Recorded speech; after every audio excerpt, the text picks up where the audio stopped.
Salut, aujourd'hui on va voir une petite phrase de Joe Bonamassa. Donc c'est une phrase qui va utiliser exclusivement la gamme blues pour une fois. Du coup c'est une phrase que tu vas pouvoir utiliser en blues majeur, en blues mineur, et que tu vas pouvoir utiliser sur tous les degrés de ta grille. Donc c'est une phrase qui n'a pas énormément de difficultés vu que tu vas voir on utilise vraiment que de la gamme blues. La seule difficulté ça va être la vitesse.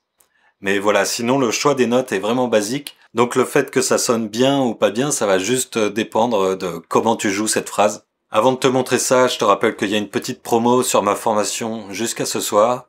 Il suffit de cliquer sur le premier lien en description si tu veux aller voir ça. Et je te montre la phrase.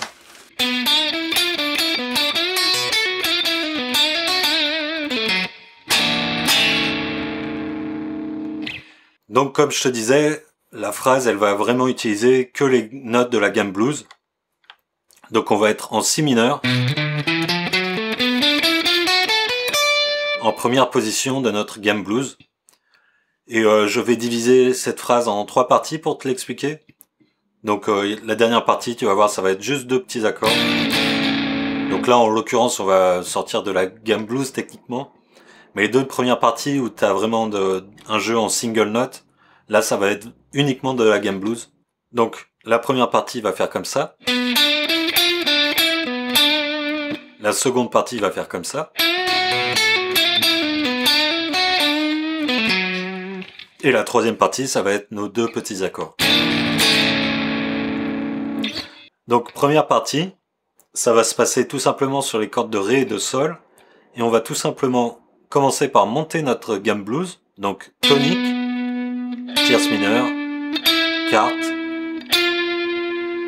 et blue note. Donc on démanche juste le temps de jouer la blue note. Et on revient tout de suite en position sur la tierce mineure. Requarte, tonique et tierce mineure. Donc je te le joue très lentement.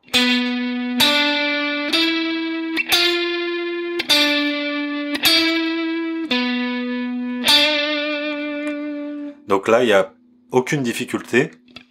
Une petite astuce, ça va être d'utiliser le second doigt quand tu reviens pour jouer la tonique. Regarde.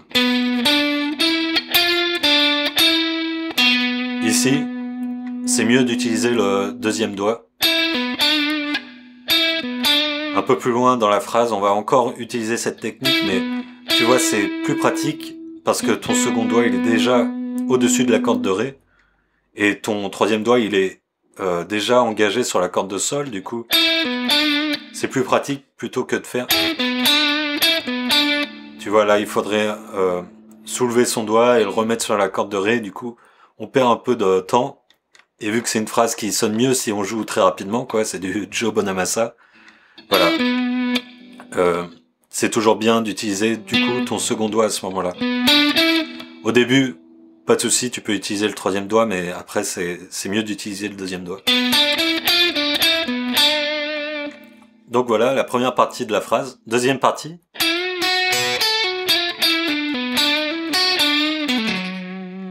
On va commencer avec ce petit élément de phrasé qui est très utilisé. Donc ça c'est connu, et là encore une fois je vais utiliser mon deuxième doigt.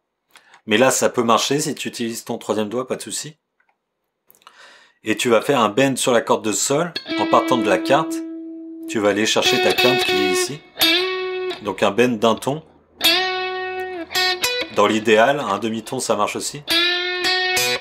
Mais voilà, un bend d'un ton ça marche mieux.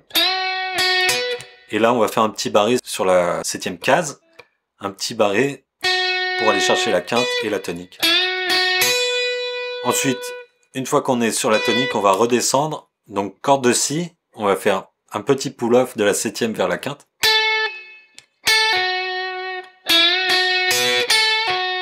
Ensuite, corde de Sol, un petit slide de la quarte vers la blue note. On revient et pull-off, quarte vers tierce mineure. On réutilise notre deuxième doigt pour jouer la tonique. Et là, on va avoir tierce mineure, quarte, quinte sur la corde de Si, Et avec notre premier doigt, on va faire un petit barré, corde de si, corde de sol pour aller chercher la tierce mineure.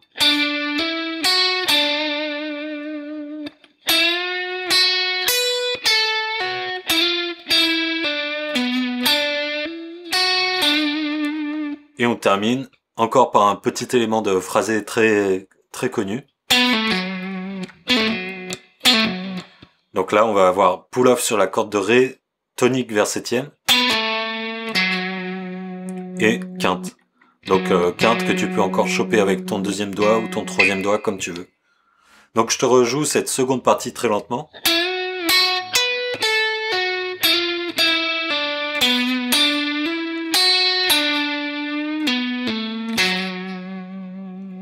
Et maintenant la troisième partie qui est un petit peu optionnelle.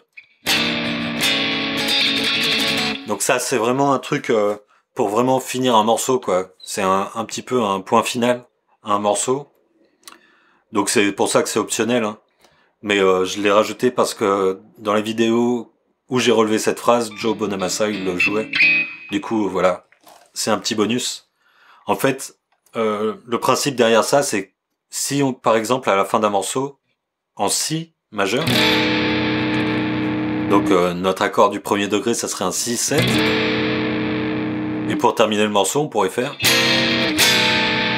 voilà c'est ultra connu comme fin de morceau, donc on approche en fait notre si-7 par l'accord qui se situe un demi-ton plus haut, tout simplement. Donc là ça serait Do7, Si7, et c'est exactement ce qu'il va faire ici.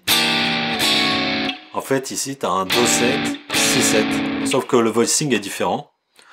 Alors, je te montre le voicing pour le Si7.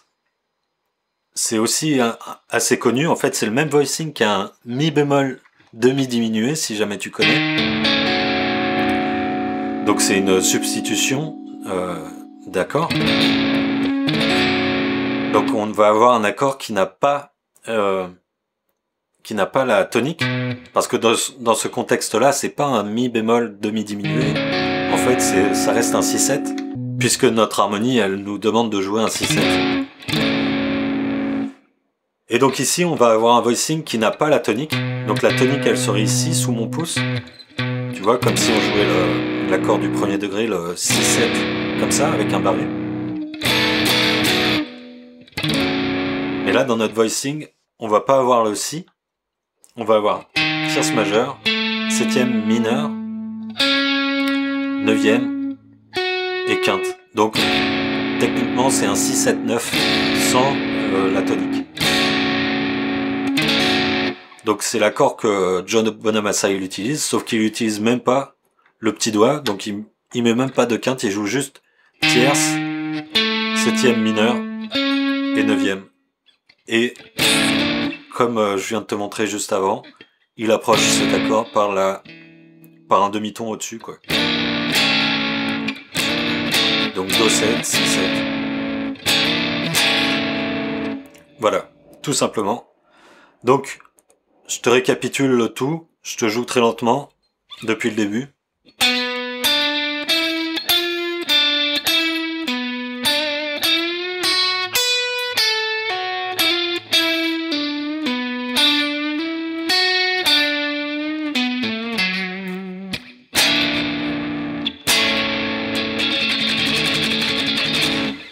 Donc tu vois, comme je te disais, il n'y a pas vraiment de difficulté dans cette phrase, si ce n'est la rapidité. Donc pour avoir de la rapidité, il faut pas laisser tomber la propreté au niveau de la main droite.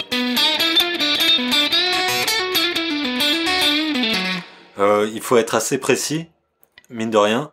Donc c'est un peu de l'aller-retour tout le temps, sauf à ce moment-là, où on va avoir un tout petit sweeping, mais sinon...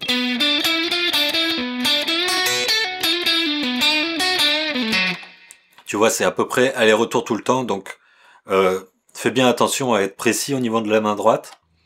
Et au niveau de la main gauche, n'hésite pas à rajouter des micro-bends, par exemple, sur la tierce mineure.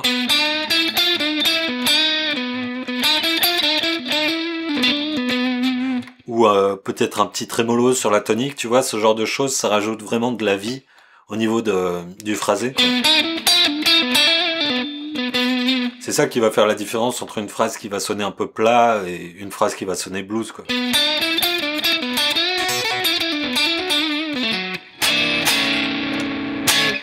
Voilà, je te laisse travailler cette petite phrase. Pour les plus motivés, il y a une formation, faut cliquer sur le premier lien en description. Et sinon, je te retrouve la semaine prochaine pour la prochaine vidéo. Salut!